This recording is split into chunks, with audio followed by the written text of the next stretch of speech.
एक तो कानून लाया गया है, जब तक देश की आज़ादी के 75 साल बाद भी आज तक संविधान में जितना संशोधन नहीं हुआ है, ये 11 तारीख के बाद जो नियमावली आई है, पेश हुई है, इसमें संशोधन होगा। आप दूसरे स्टेट के लोगों को रोज़गार देने की बात कर रहे हैं, वहाँ के लोगों को आप कह रहे हैं कि यहाँ आइए, पहले आप अपने स्टेट के जो लोग घूम रहे हैं, भटक रहे हैं, उनका सिक्योर कीजिएगा ना। आप इतने कम पेमेंट पर और इतने कॉम्प्लेक्स प्रोसीजर से बहाली प्रक्रिया आप निकालते हैं कि जो योग्य अभ्यर्थी होते हैं वो इससे कहीं ना कहीं विमुख हो जाते हैं। जो मना रहा है वैसे कर रहे हैं, ये बिहार के प्रतिभा के साथ एक तरह से खिलवाड़ है। नमस्कार, मैं विष्णु नारायण, बीबीसी हिंदी के लिए पटना से।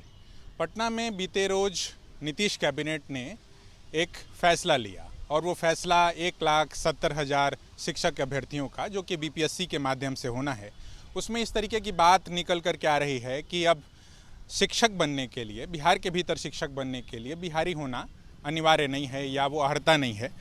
ये मसला जगह जगह सड़कों पर भी है, जगह जगह उसको लेकर के विरोध भी होने लगा है। कल जब शिक्षा मंत्री से मीडिया कर्मियों ने सवाल पूछा तो उनका कहना था कि अच्छी चीज़ों का भी विरोध होता है और तमाम चीज़ों का विरोध होता है, हम इसमें क्या कर सकते हैं। मगर यहाँ हम उन तमाम शिक्षक अभ्यर्थियों के साथ हैं जो बीते कई एक सालों से उसके लिए आंदोलन करते रहे और उस सवाल पर अभी भी आंदोलनरत हैं। इसमें कई लोगों ने जो है हाई कोर्ट तक का दरवाज़ा खटखटाया है। क्या मसला है और इस बीच किस तरीके से इस पूरे कैबिनेट के फैसले को आप देख रहे हैं? क्या नाम है आपका? मेरा नाम कुमार सत्यम हुआ। और सबसे बड़ी बात यह है, बिहार सरकार के द्वारा जो काला कानून लाया गया है, इस काला कानून में कोई एक तो कानून लाया गया है, जब तक देश की आज़ादी के 75 साल बाद भी आज तक संविधान में जितना संशोधन नहीं हुआ है, ये 11 तारीख के बाद जो नियमावली आई है, पेश हुई है, इसमें संशोधन हो गया है।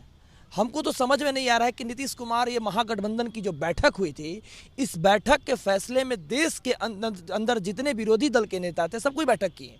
बैठक के बाद ये किस प्रकार का फैसला लिए, अचानक से मेजर चेंजेस कर दिए।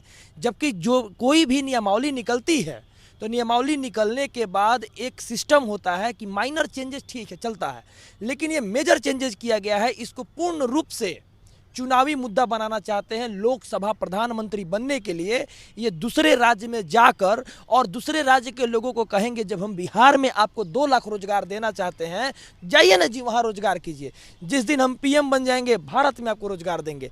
तो यह एक ऐसा पासा फेंके हैं, सिक्के के 2 पहलू, एक हेड और एक टेल होती है, उसी तरह से पासा फेंके हैं बिहार के ऊपर। अभी अमित, आप लोग भी एक संघ बना करके काफ़ी लंबे समय से विरोध और काफ़ी लंबे समय से इस सवालों पर हाई कोर्ट तक भी अभी इस मसले पर गए। और शिक्षा मंत्री को जब हम सुन रहे थे कल मीडिया कर्मियों से बातचीत करते हुए, तो वो ये कह रहे थे कि भाई टैलेंट को मौका मिलेगा और बहुत सारी ऐसी वैकेंसीज होती हैं जो फुलफिल नहीं होती हैं। तो आप किस तरीके से देख रहे हैं इस चीज़ को? देखिए, माननीय मंत्री जी को फैक्चुअल अंडरस्टैंडिंग नहीं है। वो जो कह रहे हैं सीटें रिक्त रह जाती, खाली रह जाती हैं, वो सामान्य तौर पे साइंस और मैथ्स के जो विषय होते हैं हाई स्कूल से, वो खाली रहती हैं। और इन्होंने जब एसटीईटी लिया था, इसका जिक्र किया था जी, जब उन्होंने एसटीईटी लिया था 2019-20 में, तो वो सिर्फ बिहार के अभ्यर्थियों के लिए था। तो अभी जब वो बहाली में सभी राज्य के लोगों को मौका देने की बात कह रहे हैं, तो सिर्फ जो एलिजिबिलिटी टेस्ट है उसमें तो उन्होंने बाहरी को मौका नहीं दिया। अब वो कह रहे हैं बाहरी को ही मौका देंगे। तो मतलब कि घोषणा तो हो गई, लेकिन वो फैक्चुअली जहाँ पे उसका इफेक्ट होना चाहिए वहाँ नहीं होगा। वो सारा भीड़ प्रारंभिक कक्षाओं के लिए जो है छात्र वहाँ पे होंगे। हाँ, भविष्य में एसटीईटी वाली भी बात हो सकती है। दूसरी बात ये जो कहते हैं कि सीटें रिक्त रह जाती है, तो इसका इनको फैक्चुअल अंडरस्टैंडिंग होना चाहिए कि रिक्त क्यों रहती हैं। आप इतने कम पेमेंट पर और इतने कॉम्प्लेक्स प्रोसीजर से बहाली प्रक्रिया आप निकालते हैं कि जो योग्य अभ्यर्थी होते हैं वो इससे कहीं ना कहीं विमुख हो जाते हैं। कोई पोस्ट ग्रेजुएट लड़का जिसको साइंस और मैथ्स की अच्छी जानकारी होगी, वो कोचिंग पढ़ा करके 50,000, 100, 1 लाख रुपए महीने कमा सकता है। आप उसको बिहार में 20-22 हज़ार रुपये देते थे, तो वो कहाँ से आते थे? आपको पे स्केल उनका बेटर करना था, उनके सर्विस कंडीशंस को बेटर करना था। जो इक्वल पे की लड़ाई हम लोग कई सालों से लड़ रहे हैं, उसको लागू करना था। उसके बदले आपने बिहार के युवाओं का हक और उनके प्रतिभा पर भी सवाल खड़ा करते हुए उनको रोजगार से वंचित करने की योजना बना दी। एक लड़की होने के नाते सरकारी नौकरी की इच्छा या किसी भी तरीके की नौकरी की इच्छा, घर परिवार से शादी ब्याह का दबाव, कितने सालों से तैयारी कर रही हैं? और जिस तरीके से बार बार नियमावली में संशोधन होता है, तो क्या सोचती हैं, क्या ख्याल आता है, घर पर क्या बातचीत होती है? क्या नाम है आप? राजदिव्या नाम है मेरा।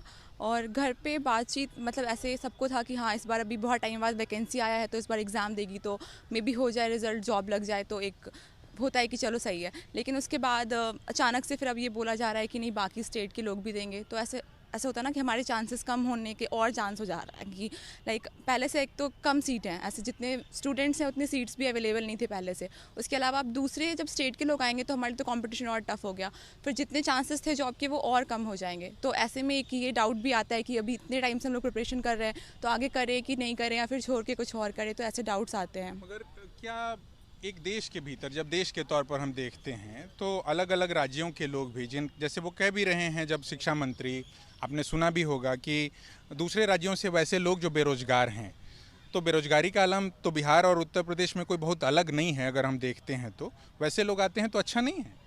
और बिहार के भीतर जो मेधा का एक सवाल है, जो लोग अच्छे होंगे वो अच्छा पढ़ाएंगे, तो बिहार के लिए तो शायद बेहतर होगा, नहीं होगा। पर हमारे यहाँ ऑलरेडी ऐसे लोग हैं जो रोज़गार के लिए भटक रहे हैं, यहाँ से दूसरे स्टेट में जा रहे हैं। तो आप दूसरे स्टेट के लोगों को रोज़गार देने की बात कर रहे हैं, वहाँ के लोगों को आप कह रहे हैं कि यहाँ ये पहले आप अपनी स्टेट के जो लोग घूम रहे हैं भटक रहे हैं उनका सिक्योर कीजिएगा ना जॉब की पहले।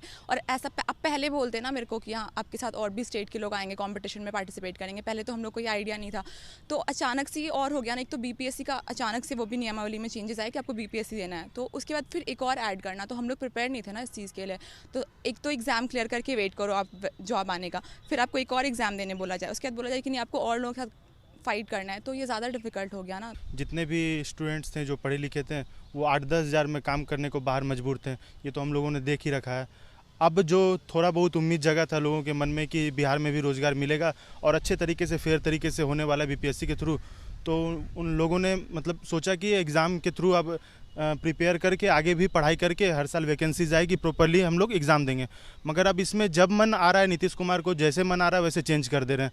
अगर कल को उनको बोल दिया जाए आपको विश्व गुरु बना दिया जाएगा, पूरे वर्ल्ड से आप स्टूडेंट्स को लाइए, तो उसमें भी कोई देर नहीं लगेगी उनको, क्योंकि कोई भी होता है आप छोटा मोटा नियम बदल सकते हैं। इतने सारे आपके कैबिनेट में आदमी हैं, इतने सारे लोग हैं, पढ़े लिखे IAS हैं, बड़े बड़े लोग हैं, विद्वतजन हैं।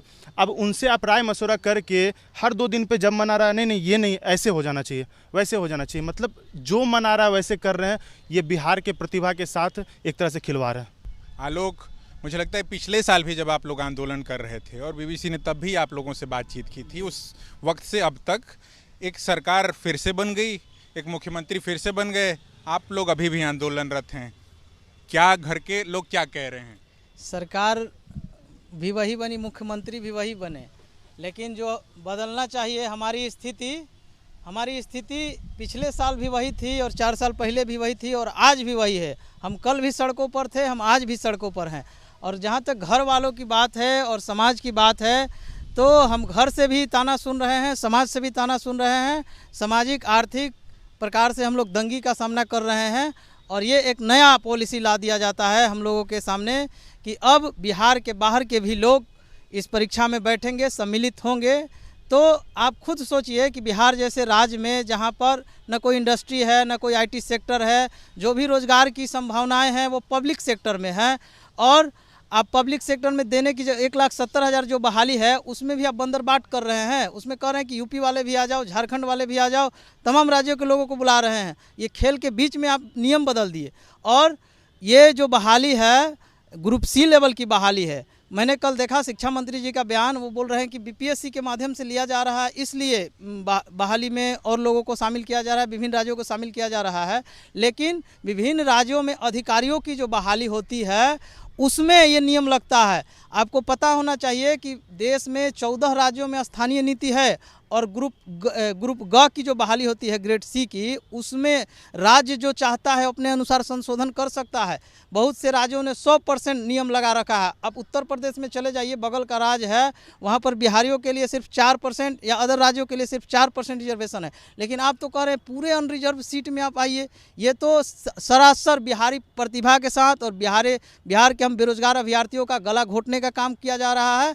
ये हमें कतई मंजूर नहीं है। इसका पुनर्जोर तरीके से हम लोग विरोध करेंगे और चरणबद्ध आंदोलन हम लोग करने जा रहे हैं। इसका बिगुल आज वेस्ट चंपारण में फूंका जा चुका है। बहुत जल्द पूरे बिहार के लोग पटना के कुछ करेंगे और इस जो नया पॉलिसी आया है, नई नियमावली जो आया है और इसमें स्थानीय नीति को जो ख़त्म किया जा रहा है, हम लोग एक सुर में मांग करते हैं स्थानीय नीति बिहार में लागू हो, डोमिसाइल सिस्टम लागू हो